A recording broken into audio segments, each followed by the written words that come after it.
Hello everyone and welcome to Anjuman Islam lecture session. Today we will conduct a topic from IT subject. In this lecture session, the topic is CSS. CSS means or stands for Cascading Style Sheets. CSS describes how HTML elements are to be displayed on the screen, paper or in media. CSS describes element. It means ये क्या करता है, HTML जो element आपके use होते हैं आपके websites पे और जो डिस्प्ले होते हैं आपकी वेबसाइट पे, पेपर में और दूसरे मीडियाज में, दूसरे मीडियम में, तो इसको डिस्क्राइब करता है, इसको और इलेबरेट करता है, फैशनेबल बना के आपको प्रेजेंट करता है. CSS saves lot of work. Basically, designing a website requires more effort. So CSS जो है वो आपका बहुत टाइम बचाता है और आपका काम भी बचाता है. It can control the layout of multiple web pages all at once. इसका मतलब है जो लेआउट बनता है आपके वेब पेज का, एक वेब पेज बनता है, बेसिकली आप वेबसाइट बनाते हो तो उसमें जो वेब पेजेस यूज होते हैं तो मल्टीपल वेब पेजेस यूज होते हैं और हर पेज में अलग अलग डिजाइन लगाना, तो ये बहुत एफर्ट रिक्वायर्ड करता है.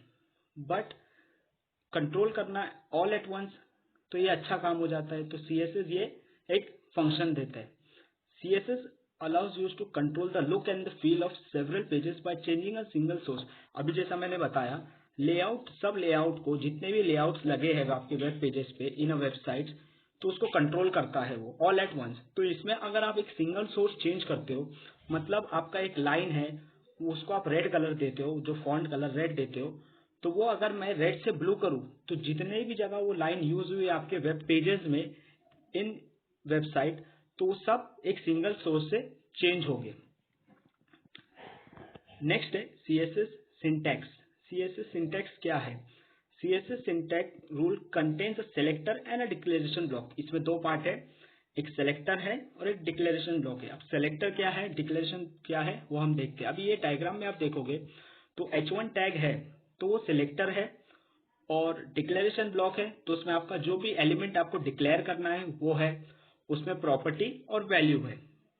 प्रॉपर्टी मतलब जो प्रॉपर्टी आपको देना है CSS प्रॉपर्टीज है, और वैल्यू जो आपको देना है मतलब कलर वो एक प्रॉपर्टी हो गई और येलो उसकी वैल्यू हो गई.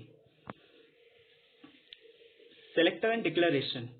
Selector indicates the HTML element you want to style, like it could be any tag like H1 body etcetera.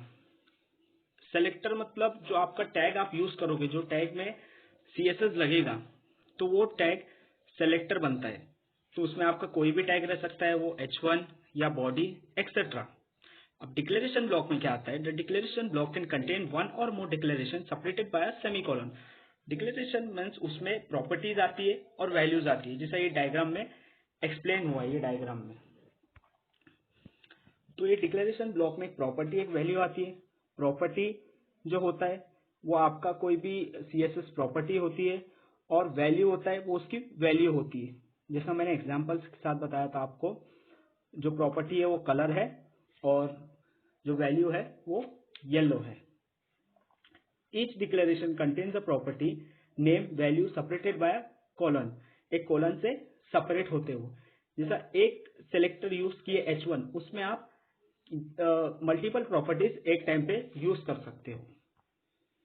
Types of CSS. अभी CSS के टाइप्स है और उसके तीन टाइप्स है. There are three methods of implementing styling information to an HTML document. There are three types, mainly inline CSS, internal और embedded CSS और external CSS. ये तीन टाइप है CSS के. What is inline CSS? It uses the style attribute in HTML start tag.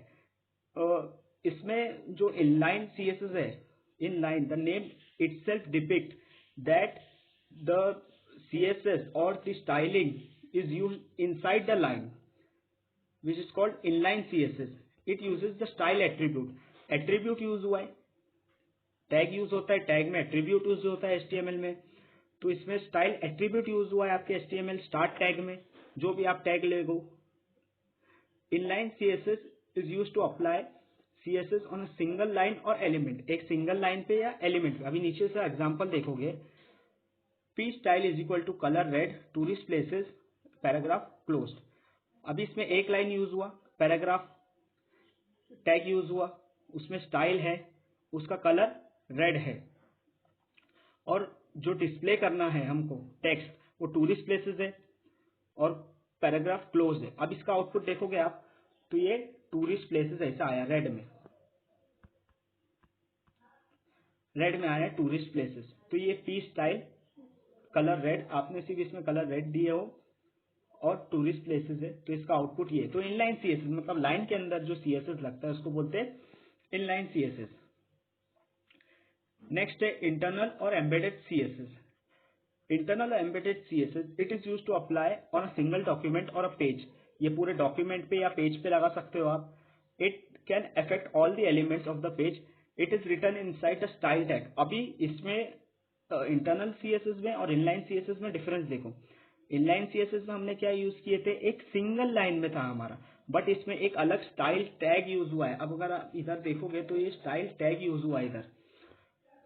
सो इसका code देखते हैं। Doc type HTML head style H1 colour red. अब इसमें भी H1 कलर रेड दिए, सिर्फ एक प्रॉपर्टी दिया हूं मैंने।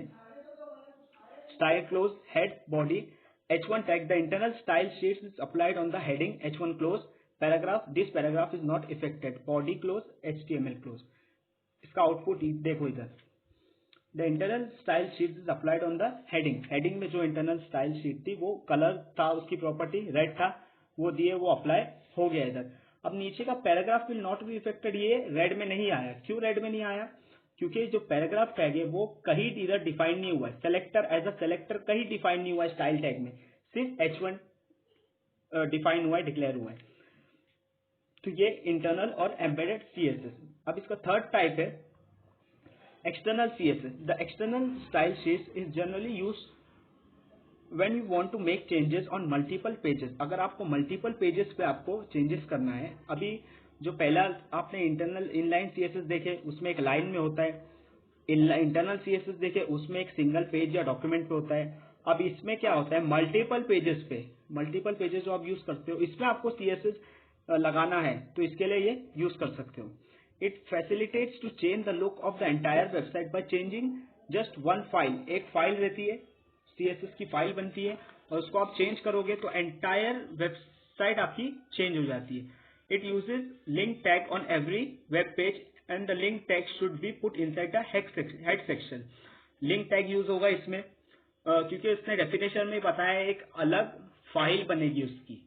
तो हम एग्जाम्पल देखते हैं, एग्जाम्पल से क्लियर हो जाएगा कि एक्सटर्नल सीएसएस में डिफरेंस क्या है।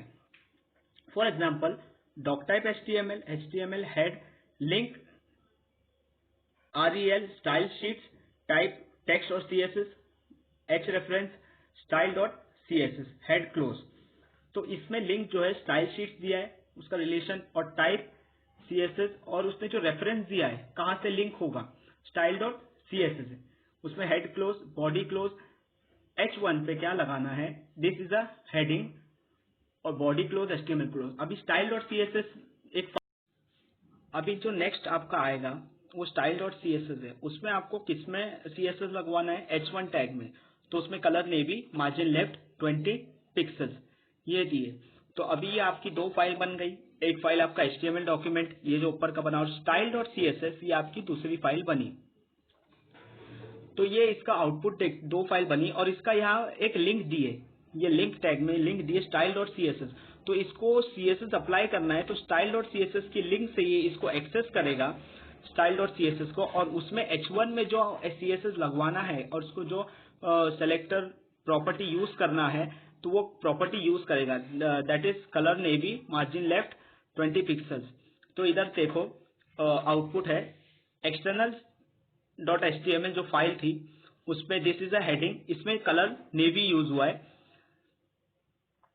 और जो 20 पिक्सल्स जो प्रॉपर्टी थी वो यूज हुई है। तो आज के लिए सिर्फ इतना ही। Next lecture will be held on properties of CSS। Thank you everyone.